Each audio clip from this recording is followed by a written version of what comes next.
কত বছরের? 12 না কত বছরের এক মেয়ে? কত বছর? 11।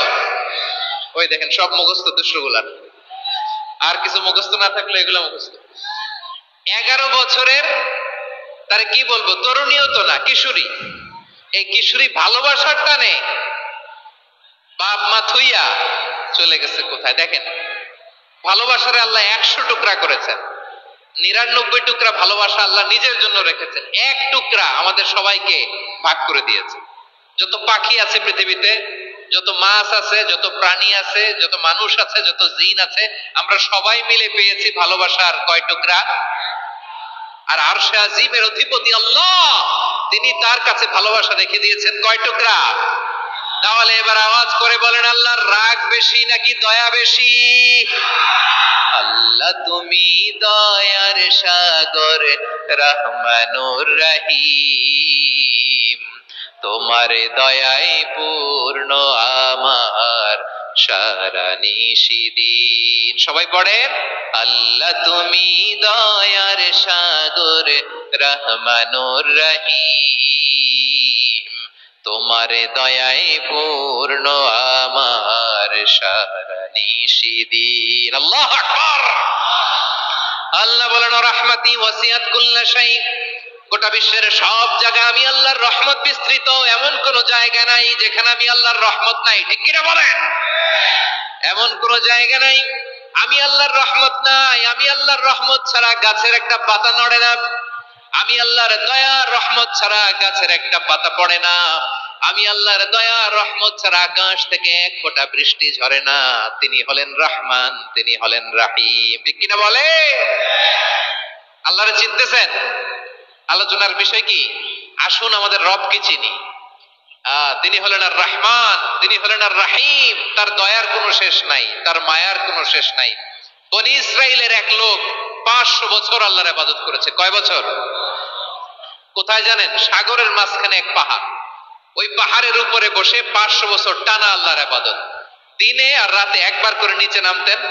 সেখানে আল্লাহ তাআলা পাথরের ভেতর থেকে তার জন্য মিঠা পানির ব্যবস্থা করে দিয়েছেন, আর একটা ডালিম গাছের ব্যবস্থা করে দিয়েছেন। সকালে নামলে একটা টসটসে ডালিম, রাতে নামলে টসটসে ডালিম। এগুলো খেয়ে খেয়ে 500 বছর সে আল্লাহর ইবাদত করেছে। আর সে আল্লাহর কাছে বলেছে, আল্লাহ আমি যখন মারা যাব সেজদারত অবস্থায় যেন মারা যাই। ঠিকই আল্লাহ সেজদারত অবস্থায় সাইয়েদনা আজরাইলকে পাঠিয়ে দিলেন। সেজদারত অবস্থায় লোকটা মারা গেল। 500 বছর ইবাদতের পরে আল্লাহর দরবারে কিয়ামতের কঠিন ময়দানে যখন লোকটা হাজির হয়ে যাবে, আল্লাহ বলবেন, আদখিলু আবদি আল জান্নাতা বিরহমাতি, আমার বান্দাকে আমার দয়া, আমার ভালোবাসা দিয়ে জান্নাতে ঢুকায়া দাও। 500 বছর ইবাদত করছে তো আমার দয়ায় আমার বান্দারে জান্নাত দাও। এই বান্দা বলে, বাল বি আমালি, আল্লাহ তোমার দয়া লাগবে কেন? আমি আমার আমল দিয়ে জান্নাতে যেতে চাই। কি দিয়ে? কথা বুঝে নাই বোধহয়। আল্লাহর এই বান্দা কি দিয়ে জান্নাতে ঢুকতে চায়?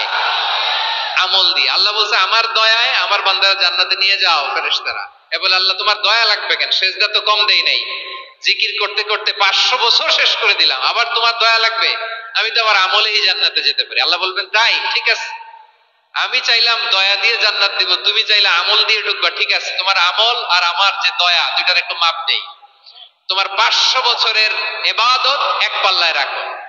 আর আল্লাহ বললেন, আমি যে দয়া করে এই দুনিয়ার নাজ নেয়ামত বিউটি সৌন্দর্য দেখার জন্য তোমার 2টা চোখ দিয়েছিলাম, 2টা নয়, একটা চোখ আরেক পাল্লায় রাখো। রাখা হবে, দেখা যাবে ওই 500 বছরের ইবাদত হালকা হয়েছে, আর মুহূর্তের মধ্যে আল্লাহর দেয়া একটা চোখের নেয়ামত ভারী হয়ে গিয়েছে। আল্লাহ বলবেন, তোমার কথা মতো মাপ দেয়া হলো, এবার ফলাফল দেখো, হিসাব বলে তুমি এখন জাহান্নামে যাবা। Go to the hell fire, যাও এবার জাহান্নামে যাও। মাপ চোখে যখন আসছো আমার সাথে হিসাব ক্যালকুলেশন, যাও তুমি এবার জাহান্নামে যাবা।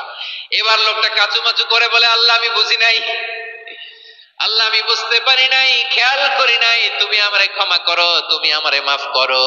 ও আল্লাহ, এবার আমি টের পেয়েছি, এবার আমি বুঝতে পেরেছি, তোমার দয়া ছাড়া দুনিয়ায় কেউ জান্নাতে যেতে পারবে না, কেউ পারবে না। আল্লাহ বললেন, ওরে গোলাম, তুই তো কিছুই ছিলি না, অস্তিত্বহীনতা থেকে তোরে অস্তিত্বে আনলো কে? ওই ছোট্ট শুক্রাণু থেকে মায়ের পেটে 9 মাস ধরে খাবার দিয়েছে কে? আবার সুস্থতার সাথে দুনিয়ার বুকে তোর ডেলিভারির ব্যবস্থা করে দিল কে? আবার তোর মায়ের বুকের ভেতরে দুইটা খাবারের লাইনের ব্যবস্থা করে দিল কে? আবার তোকে শৈশব পেরিয়ে কৈশোর পেরিয়ে তারুণ্য, তারপরে যৌবন, এগুলো দান করলো কে? তার চেয়ে বড় কথা, পাহাড়ের মাঝখানে, সাগরের মাঝখানে 500 বছর ইবাদত করার শক্তি তোর গায়ে দিয়েছে কে? এই সাগরের মধ্যে লোনা পানি, লবণের পানি মুখে দেয়া যায় না, সেখান থেকে আমি পাহাড়ের ভেতর থেকে মিঠা পানির ব্যবস্থা করে দিলাম। ওই জায়গায় তোরে রিজিকের বন্দোবস্ত করলো কে? সকাল বিকাল 2 বেলা টসটসে ডালিম খাওয়ার ব্যবস্থা করে দিল কে? তোর আবদার ছিল আল্লাহ আপনি আমারে সেজদারত অবস্থায় রুহু কবজ করবেন, তোর শেষ আবদারটাও পূরণ করেছে কে? ও গোলাম, আমার রহমতের তুলনায়, আমার নেয়ামতের তুলনায় তোর 500 বছরের ইবাদতের কোনো ওজনই হবে না। গোটা বিশ্বের কেউ কোনোদিন আমার জান্নাতে ঢুকতে পারবে না আমি আল্লাহর দয়া ছাড়া। ও রহমানুর রহিম, তিনি দয়াময়, তিনি মেহেরবান। জিবরাইল আলাইহিস সালাম বিশ্বনবীর এই লম্বা হাদিসটা যখন শোনালেন, আমি যা যা বলছি এটা বিশাল এক হাদিসের অনুবাদ। বললেন, ইয়া মুহাম্মদ, এই দুনিয়ার সবটাই চলে আল্লাহর রহমত দিয়ে। হাদিসের শেষ কথা, সব চলে আল্লাহর কি দিয়ে? তখন বিশ্বনবী সাহাবাদের বললেন, ও সাহাবারা শোনো, আল্লাহর জান্নাতে কেউ কোনোদিন প্রবেশ করতে পারবে না তার রহমত ছাড়া। সাহাবারা বললেন, ইয়া রাসূলুল্লাহ, আপনিও না? আপনিও কি আল্লাহর রহমত ছাড়া প্রবেশ করতে পারবেন না? বিশ্বনবী বললেন, না, আমিও না। আমি বিশ্বনবীও আল্লাহর জান্নাতে, আল্লাহর চমৎকার অনেক নাম আছে যেগুলো আল্লাহ তাআলা কোরআনে উল্লেখ করেছেন। আল্লাহর আসল নাম হচ্ছে আল্লাহ। আসল নাম কি? সবাই বলুন, আসল নাম কি? কি মাঝখানে কি সমস্যা? এই ভাই যদি না দাঁড়ায়, ওই যে মহিলা প্যান্ডেলের বোনরা তো দেখবে না। ভাই আপনি একটু বসেন, মাঝে মাঝে একটু দাঁড়াবেন। ঠিক আছে, ঠিক আছে, হ্যাঁ হয়েছে। আল্লাহ তাআলার আসল নাম হচ্ছে আল্লাহ। আওয়াজ করে আল্লাহর একটা ডাক দেন, বলেন আল্লাহ। মন থেকে, হৃদয়ের গহীন থেকে, হৃদয় নিংড়ানো মনের সবটুকুন ভালোবাসাকে উজাড় করে দিয়ে আল্লাহর নামটা জপেন তো, পড়েন তো আল্লাহ। কেমন লাগে? ভালো লাগে? এর চেয়ে সুন্দর মধুমাখা নাম, জাদুমাখা নাম আর আছে? দু একজন বলছে নাই। আওয়াজ করে বলেন, এর চেয়ে সুন্দর নাম আর আছে? আল্লাহ নাম যতই জপি ততই মধুর লাগে, নামে এত জাদু থাকে কে জানি তো আগে। আল্লাহ নাম যতই জপি, ও নাম জপে প্রিয়তম, ও নামে জপে মজনু সম, ওই নামে পাপিয়া গাহে হৃদয় গোলাপে বাগে।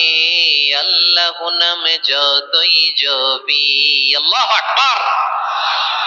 এত মধুর নাম আর দ্বিতীয়টা নাই। যতই জপি ততই ভাল লাগে, ঠিক কিনা বলেন? এজন্য রব্বুল আলামিন বলেন, ওয়ালিল্লাহিল আসমাউল হুসনা ফাদউহু বিহা ওয়া যারুল্লাযীনা ইউলহিদুনা ফি আসমাই সায়ুজজাউনা মা কানু ইয়ামালুন।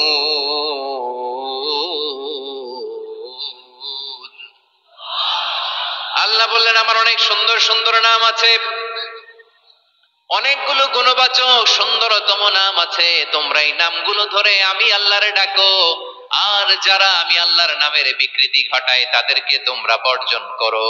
আর তারা দুনিয়াতে যা করেছে আখিরাতের ফল তারা ঠিকই পাবে। সুবহানাল্লাহ।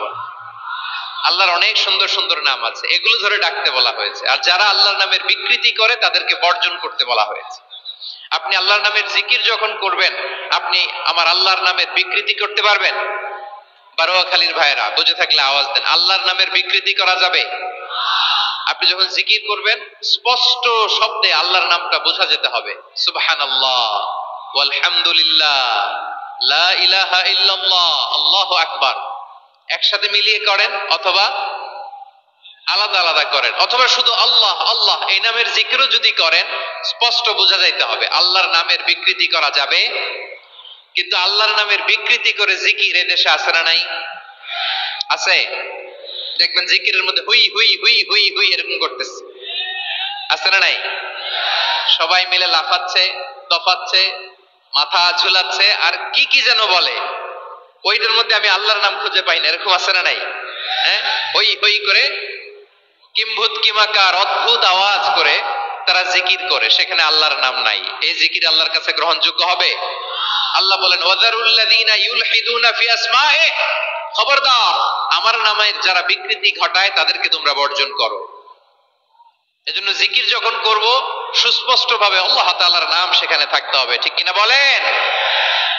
আবার আল্লাহ বলেন যেমন মনে চায় তেমন জিকির তোমরা করো না। ফাযকুরুল্লাহা কামা আল্লামাকুম মা লাম তাকুনু তা'লামুন, তোমরা জানতে না, আল্লাহ তোমাদের জানিয়েছেন কেমন করে আল্লাহর নামের জিকির করতে হয়, যেমন আল্লাহ শিখিয়েছেন তেমন করে আল্লাহরে ডাকো, ঠিক কিনা বলেন? আল্লাহ তাআলা যেমন শিখিয়েছেন তেমন ভাবে আল্লাহ তাআলাকে ডাকতে হবে, ঠিক ওই পদ্ধতিতে আল্লাহ তাআলার নাম জপতে হবে। কোন পদ্ধতিতে সেটাও আল্লাহ বলে দিচ্ছেন। আল্লাহ তাআলা বললেন ওয়াজকুর রাব্বাকা ফি নাফসিকা তাদাররুআন ওয়া খীফাতান ওয়া দুনাল জাহরি মিনাল কওলি বিল গুদুওয়ি ওয়াল আসাল ওয়া লা তাকুম মিনাল গাফিলিন, খবরদার আল্লাহর নামের জিকির করো, আল্লাহকে ডাকো। ফি নাফসিকা মনে মনে, তাদাররুআন সবিনয়ে, খাইফাতান ভীত বিহবল চিত্তে, দুনাল জাহারি মিনাল কওল অনুচ্চ স্বরে অনুচ্চ আওয়াজে। এভাবে আল্লাহর ডাকলে সেই ডাকা কবুল করে নিবে কে? তাহলে আল্লাহকে জপতে হবে মনে মনে, সবিনয়, ভীত বিহবল চিত্তে, অনুচ্চ স্বরে, এভাবে জিকির করতে হবে। বিশ্ব ইসলাম এবং বিশ্বনবীর সাহাবারা ঠিক এই পদ্ধতিতে আল্লাহ তাআলাকে ডাকতেন। তাহলে এই যে আল্লাহ তাআলার সুন্দর সুন্দর নামগুলো আছে, এগুলো ধরে আমরা আল্লাহ তাআলার জিকির করব, তার প্রশংসা করব, তার পবিত্রতা বর্ণনা করব, তাহলে খুশি হবেন কে? বিষ্ণু ইসলাম বলেন আশ-শাইতানু জাসিম আলা কলবি ইবনে আদম, শয়তান বনি আদমের কলবের মধ্যে এরকম খামচি মেরে বসে থাকে। খামচি বুঝেন তো? শয়তান বনি আদমের হৃদয়ে কলবে খামচি মেরে বসে থাকে। ফাইদা